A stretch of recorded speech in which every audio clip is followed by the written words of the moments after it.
Hey guys, Trevor here, and welcome to the third episode of my Urban Terror Weapon Guide. Today we will be focusing on the IMI Negev. So moving right into it, jumping into the damage, you get hit in the head for 50% damage, hit in the torso for 30% damage, and hit in the arms and in the legs for 11% damage. If you choose to equip a helmet and a Kevlar vest, you'll get hit in the helmet for 34% damage, and in the Kevlar for 20% damage.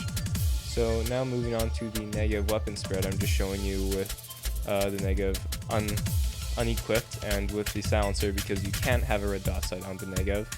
It's got 90 bullets and its rounds per minute is around 600 rounds per minute, so it's a pretty high fire rate, but that's compensated by low damage.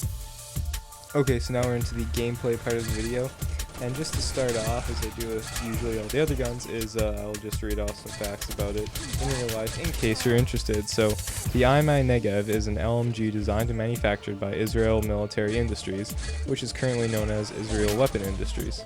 It uses a 5.56 by 45mm NATO cartridge, and in real life, its RPM is between 850 and 1150 rounds per minute. Kind of repetitive there, but as you can see, that's much faster than the Urban Terror video game version, but that's just the way it is.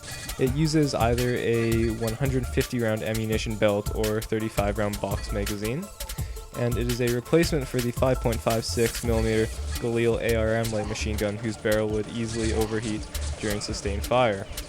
The Israeli Defense Forces started using the Negev in 1997 and have been using it ever since. Okay, so that's all I have for the real life part of it, so now we'll just move into the gameplay, or move into me talking about the gameplay.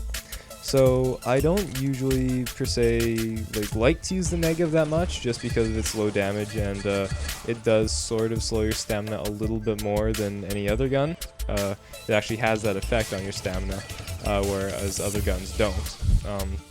So yeah, that's probably the negative thing. It's low damage and it slows you a little bit. And also, if you use this, you cannot equip a secondary. You can't equip a secondary weapon. You can still have your sidearm, right? You can still have a pistol, but you can't have like a UMP, MP5K, spaz, stuff like that. You cannot use it if you use the Negev. Like I said, it can only have a silencer. It does not have laser sight. And I choose to always, and this video makes it clear that I always use a silencer on it, because its muzzle flash, as you saw in the spread at the beginning of the video, I think personally that muzzle flash is a little bit too blinding for me, and I can't really look through it, so I choose to use a silencer. Also, I find the sound of the Negev extremely loud and annoying, so I also enjoy using the silencer for that reason.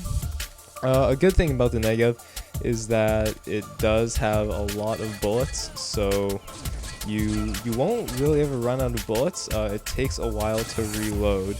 It takes around 7 seconds to reload, and I don't know if the timing's a little bit right there, but I just want to actually tell you how long it takes to reload this gun, so I just left a pause there where I will insert whatever time it takes later.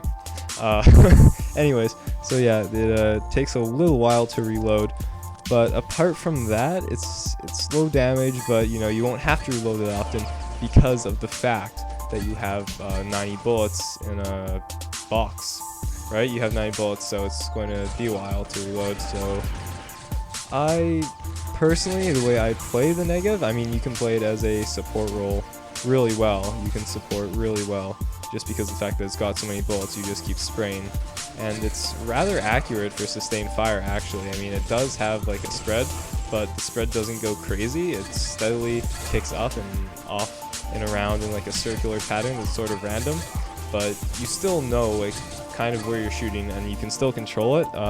If you burst fire, of course, it's very accurate then.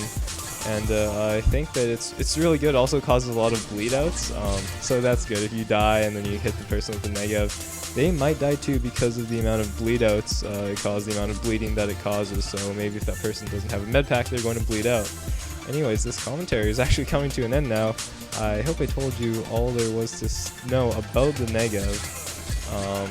Yeah, it's just sort of like a spammy weapon. Oh, and pay attention to this one and to the MP5K, because their damage profiles are identical, I'm pretty sure. So anyways, that's what I like to call it, the big MP5.